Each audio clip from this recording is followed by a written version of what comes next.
Bismillahirrahmanirrahim.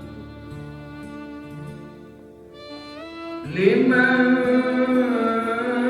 kana yarju Allah wal yawmal akhir wa dhakara Allaha katsira.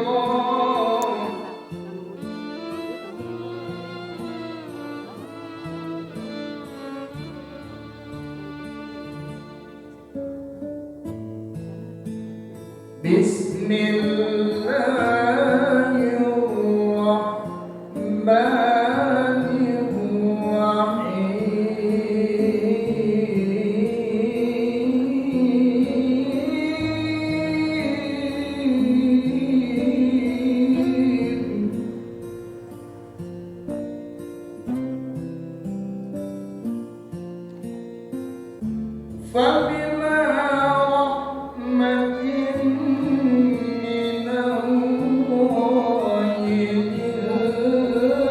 لنت لهم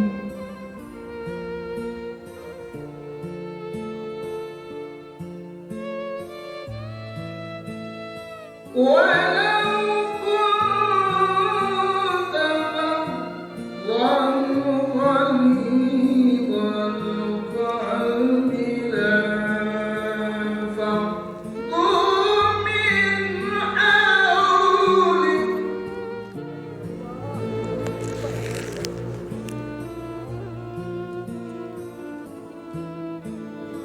فاعف عنهم واستغفر لهم وشاورهم في الأمر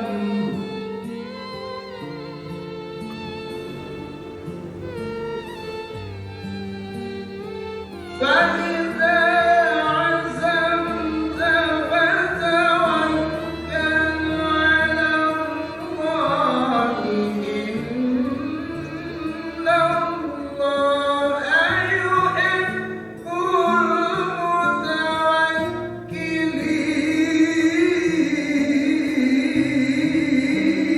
المتوكلين. صدق الله العظيم. بالله توسلنا ببسم الله وبالهادي رسول الله وكل مجاهد لله بأهل البر يا Allah. Kaitan yang luar biasa dari junjungan kita Nabi Allah Muhammad sallallahu alaihi wasallam. Amin ya rabbal alamin. Akan sejarah Rasulullah yang maha mulia ini, ya, Rasulullah yang dimuliakan oleh Allah Subhanahu wa taala. Dia manggil mamanya, dia manggil orang tuanya karena cinta kita kepada orang tua. Nah begitu juga dengan kajian-kajian, dengan mengulang sejarah Rasulullah ini, kita akan dengan menyebut-nyebut sejarah Rasulullah ini, kita akan semakin cinta dengan Rasulullah. Banyak ya peristiwa-peristiwa, banyak ayat-ayat wahyu-wahyu Allah itu setelah sahabat bertanya, setelah ada aktivitas tindak tanduk, sikap yang ditampilkan oleh sahabatnya, turun ayat.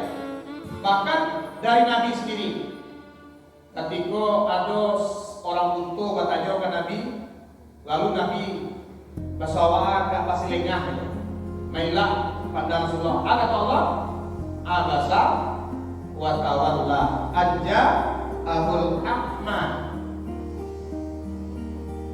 Allah melarang, wah apa kata Allah di sentilannya? Woi yang bangun pengasap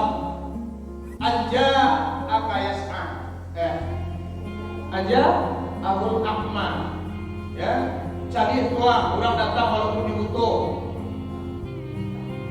begitu, ya. Konon ceritanya 7 km panjangnya, persegi ya, 7 km persegi, mau menjadi emas sebagai kekayaan Rasulullah.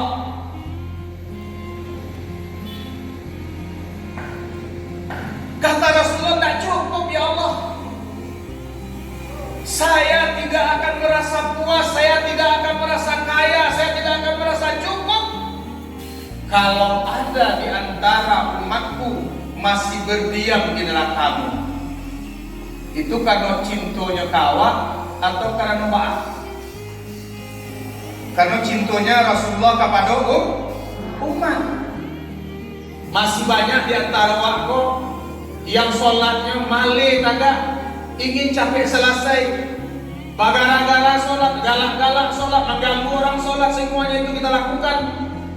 Kita adalah dari pastikan calon penduduk neraka. Karena ayat di bawahnya katakan oleh Allah, innal munafiqi nafid darkil asfali minan nar. Sesungguhnya orang-orang yang munafik seperti itu akan menjadi, ya, bahan bakarnya neraka, asfali minan nar. Peristiwa hijrah lah semakin tasasa umat muslim dong, umat Nabi Muhammad beserta umatnya dipergoki, ya, diboikot atau dibekot, dikucilkan dalam pergaulan oleh kafir Quraisy.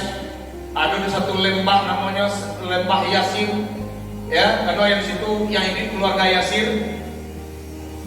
Tidak boleh masuk makanan ke situ. Kok cara gini, ya ada yang ingin mantan makanan dilarang. Padahal hanya mati di lembah tu.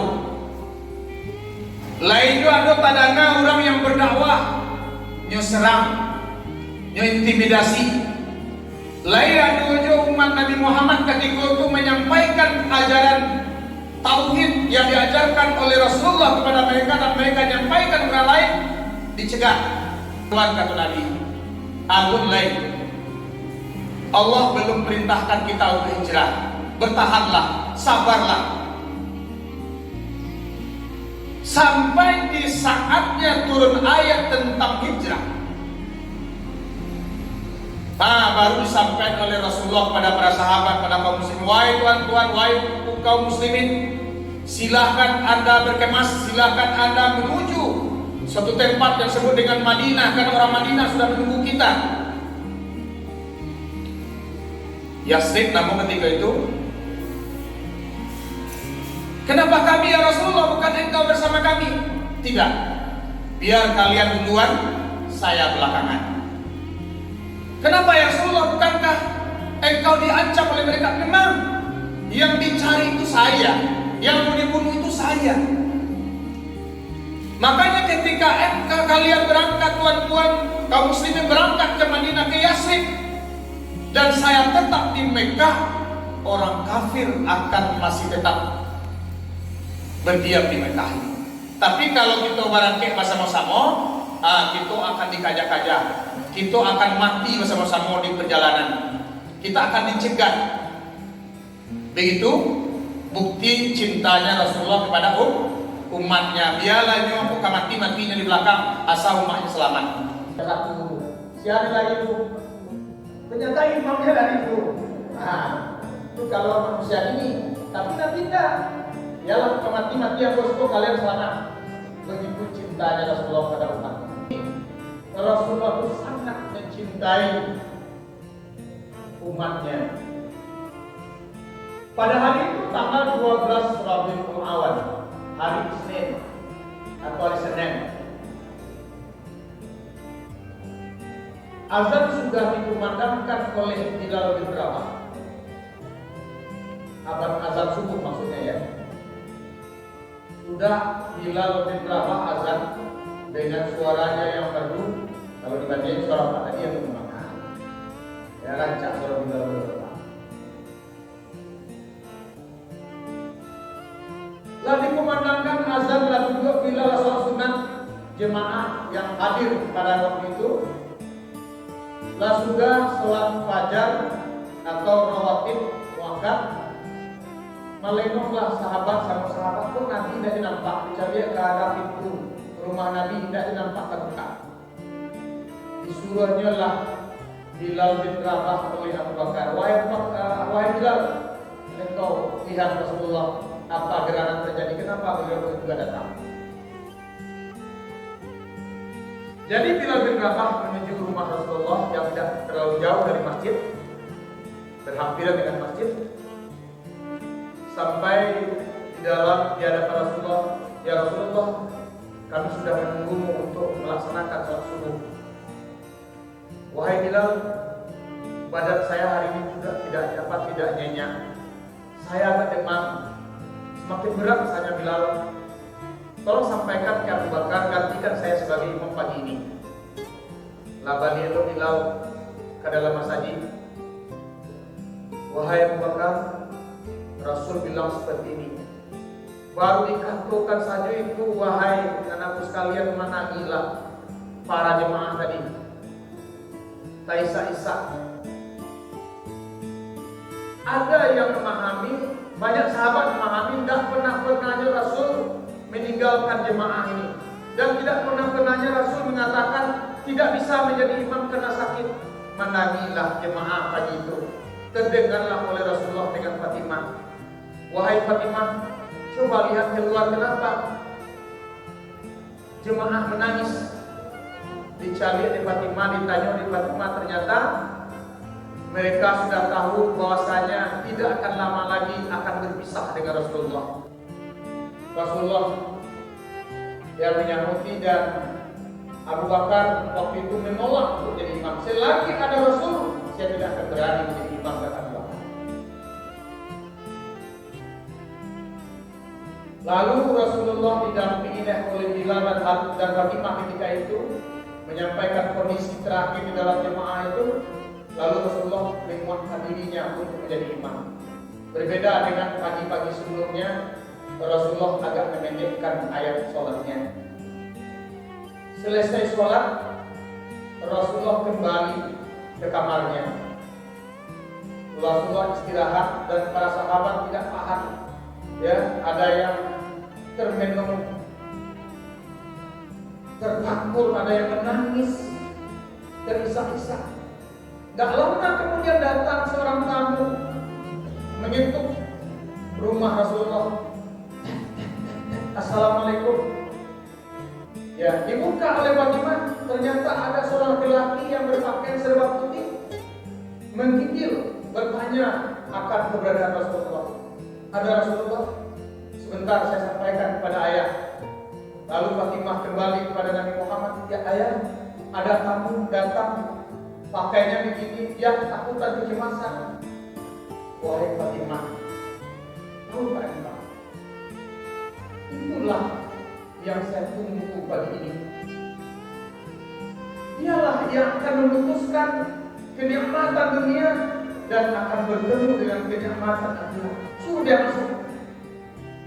Ternyata yang datang itu adalah malaikat Israil.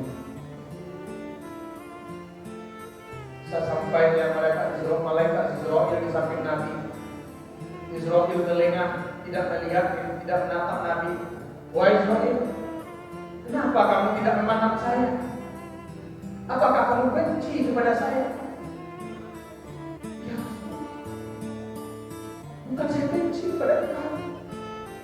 Bukan saya tidak sanggup melihat, bukan saya tidak mau menatap wajah engkau, tetapi saya sedih. Saya rasa tidak sanggup menatap wajah engkau, mengambil engkau yang diperintahkan oleh Allah untuk mencabut nyawamu. Menangis ketika Israil menatap Rasulullah sambil tetap menggigil ketakutan, karena dia tidak sanggup mencabut nyawa kekasih Allah yang satu ini. Padahal para nabi rasul sebelumnya diperintahkan untuk dicabut nyawanya. Ya saya tidak lakukan, tetapi yang satu ini susah. Israil tidak mau. Israil, lakukan tugasmu, kata Rasulullah. Namun sebelumnya dipanggillah Ali bin Abi Thalib. Dibisikkanlah kepada Ali bin Abi Thalib. Yang dibisikkan adalah 3 kata. Sholat, sholat, an-nisa, an-nisa.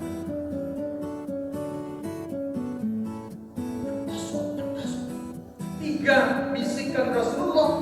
Yang pertama, jangan tinggalkan sholat. Ini titipan nasihat Rasulullah di akhir nyawanya akan berpisah dengan tubuhnya. Yang kedua, muliakan perempuan. Bersyukurlah anak-anak sekalian. Pesan kedua Rasulullah agar kita umat Islam ini memuliakan perempuan. Maka jangan sia-siakan kehormatan kalian. Kemuliaan itu diberikan oleh Rasulullah, didambakan Rasulullah, sebagaimana dicontohkan oleh Bunda Aisyah, yang dicontohkan oleh Fatimah, bagaimana mereka yang dicontohkan oleh Khadijah, bagaimana mereka menjaga kesuciannya, bagaimana mereka menjaga kehormatannya. Ini pesan yang kedua. Yang ketiga, jaga persatuan. Lalu setelah itu Israel pun menjalankan tugasnya. Ketika nyawa roh Rasulullah diambil dari jasadnya, lalu Rasulullah menjerit, betapa sakitnya wahai Israel. Begitu engkau tarik jiwaku, rohku dari tubuhku sakit. Inikah rasanya sakaran yang akan dirasakan oleh umatku ya Israel? Kalau begitu, doakan kepada Allah, ya Allah. Rasulullah langsung berdoa dan minta Israel juga mendoakan. Kalau begini rasanya sakaratul maut itu, ya Allah, berikanlah rasa sakit yang ada pada umatku kepadaku. Limpahkanlah rasa sakit itu kepadaku sekarang. Malaikat Israfil, karena ketika kiamat itu sudah terjadi, sudah berlangsung, alam ini datar semuanya, maka Allah hidupkan pertama sekali, dibangkit dari kematian itu adalah para malaikat. Maka Allah panggil, wahai malaikat Israfil, Jibril. Setelah sangkakala kedua itu menandakan manusia akan dibangkit dari kuburnya, maka Allah pertama kali memerintahkan untuk dibangkit adalah kuburnya Rasulullah. Tolong engkau cari kubur Muhammad, lalu kamu bangunkan, kamu hidupkan dan bawa dia ke surga. Jangan kamu sakiti dia. Begitu kekasihnya, ya, Allah Subhanahu wa Ta'ala dibangkit dari kuburnya. Ya Allah, kata Jibril, berilah kami petunjuk di mana kuburnya Rasulullah Muhammad SAW itu. Maka diberilah tanda oleh Allah, cahaya terang benderang. Akhirnya ditemuilah kuburnya Rasulullah. Ya, tentunya di Madinah, ya. Ketika itu tidak ada lagi tanda karena memang sudah datang alami. Maka dibangunkanlah Nabi Muhammad SAW. Maka Rasulullah ibarat orang bangun tidur, bangun dari tidurnya lalu mengusap-usap matanya. Melihat sebelah ada Mikail, ada Israel, ada Jibril. Hai Mikail, ada apa di gerangan? Wahai Jibril, ada apa di gerangan? Inilah hari Yaumul Ba'ats ya Rasulullah. Telah terjadi kiamat. Sudah. Rasulullah kayak orang kebingungan. Yang dilihatnya hamparan padang yang luas, tidak berujung. Lalu apa ditanyakan Rasulullah ketika itu? Umatku mana? Umatku mana? Umatku mana? Kami diperintahkan oleh Allah, wahai Muhammad, untuk menjemput engkau agar engkau menempati surganya. Belum akan ada masuk surga Allah kalau engkau belum berada di dalamnya. Maka dibawalah Rasulullah ketika itu, diangkat dan dibawa ke surganya Allah Subhanahu wa Ta'ala. Nah, ketika itu bertatapanlah Rasulullah dengan Allah Ta'ala. Kenapa kamu kayak orang kebingungan, wahai Muhammad? Enggak senang masuk surga. ditanya oleh Allah kepada Nabi Muhammad ketika itu. Apa jawab Rasulullah? Ya Allah, bukan saya tidak senang disogami, bukan saya tidak nyaman, bukan saya tidak bahagia, luar biasa kebahagiaan saya. Ummati, aina akhiru ummati. Umatku di mana? Umatku di mana? Coba bayangkan. Sampai kiamat pun Rasulullah memikirkan kita sebagai umat.